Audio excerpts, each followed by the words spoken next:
we have been trying to reinvent Goa as a tourist destination. We have known the world over as one of the best beach destinations, but Goa has got much more to offer than that. For example, we have some of the best festivals, feasts, hinterland, adventure, ecotourism options, and in our new marketing strategy, we are trying to put forth all those new facets what Goa has to offer. This year is going to be a landmark year for us because we are offering almost 15 new tourism products and services like seaplanes, heli-tourism, hot air balloons, scuba diving, snorkeling, floating hotels.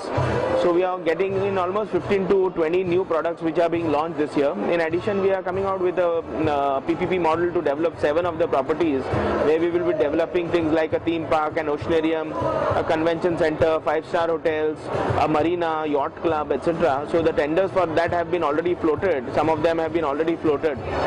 Recently we have launched one of the best nightclubs in Goa called as Nix, which is on the Anjuna Hillock, and that is one of the most hottest and happening party destinations. Then we have also launched a product for beach weddings, that is Destination 1 in Kalangut, which is again a Goa tourism initiative. So with these initiatives, I believe Goa will have a product portfolio which no other state in India can match.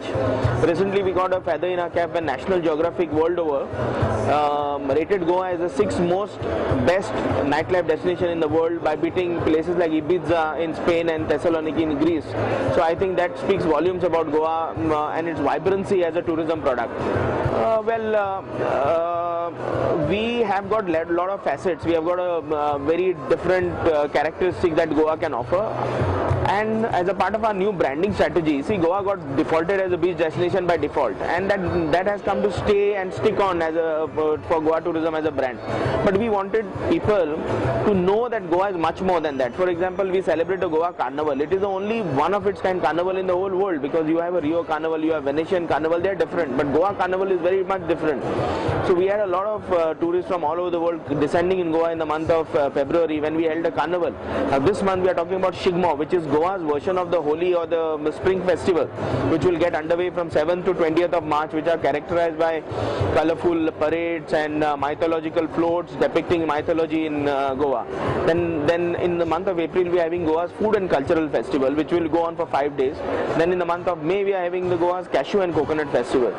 And as I said, there are many other tourism products that we are offering. So the whole idea is to make people feel that they can have plenty of options to do when they are in Goa, whether it is adventure, whether it is MICE, whether it is weddings, or whether it is just pure leisure, or whether it is even for somebody who comes on a honeymoon to Goa. So Goa has got everything for everybody, everything to suit each one's taste, palate and budget. So that is what we are now repositioning Goa as. We are not just trying to say that it is a leisure or a beach destination. You name what you want in Goa and we will try and offer it to you. That's the kind of character that we are building in Goa. So our marketing, if you see the marketing collaterals that are placed in Goa Tourism Stall, we are talking about churches, temples, food, lifestyle, we are talking about adventure, sports. So this is the multiple facet of Goa which was not highlighted before. So now we have tried to develop Goa as a land where you can get all these things. Even our new logo, if you can focus on the logo, this is world's first ambigram tourism logo, which means you turn it and it's Goa. You know, so no other destination, tourist destination has got this ambigram logo. So the meaning of this is, whatever you want in Goa, whichever way you look at Goa, Goa has in it something to offer to you. Whether it is young, old, whether it is a newly married couple or the couple who is coming to celebrate a second honeymoon, whether it's an adventure seeker, whether it's a music festival person, whether he comes for nightlife, whether he comes to pray, Goa has got everything in it for you. It's a land of contrast. We have the best of Eastern world and the Western world. We have the best of cuisine. Goa is the India's food capital, because you have cuisines from all over the world in Goa. So you talk about every facet of Goa and you got everything in it for you. We are not a very narrow kind of a destination. We beat nightlife, beat safety, beat security. I think Goa offers everything. So I think that is what we have got lots to talk about Goa. Oh, well, Goa is already known as a very important place for gambling in India. It is one of the few states in India which offers a lot of live and slot machine gaming options. And casinos are really keeping the cash registers ringing for the state treasury, and a lot of foreigners and Indian tourists come to Goa for having a real gambling experience. And I think it is, as a product, it is definitely very attractive to a large segment of travelers who are coming to Goa. And and we have about 6 offshore casinos which are floating casinos, and we have got about 15 of onshore casinos in different 5-star hotels. So I think as a gambling destination, it is also making a mark of its own.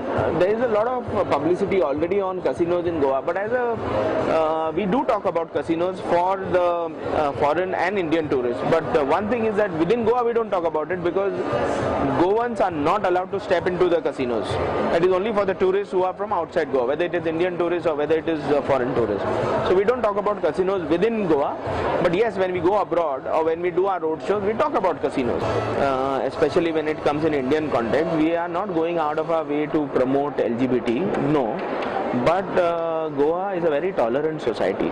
For example, an average Goan is very tolerant about the choices and preferences what the tourists have to do on their own. So there does exist a significant section of LGBT travelers who are traveling to Goa, and so long as they keep their personal choices and do not offend the sensibilities of the local population, I think that is perfectly in place, because everybody has a right to do what they choose so long as they don't offend sensibilities.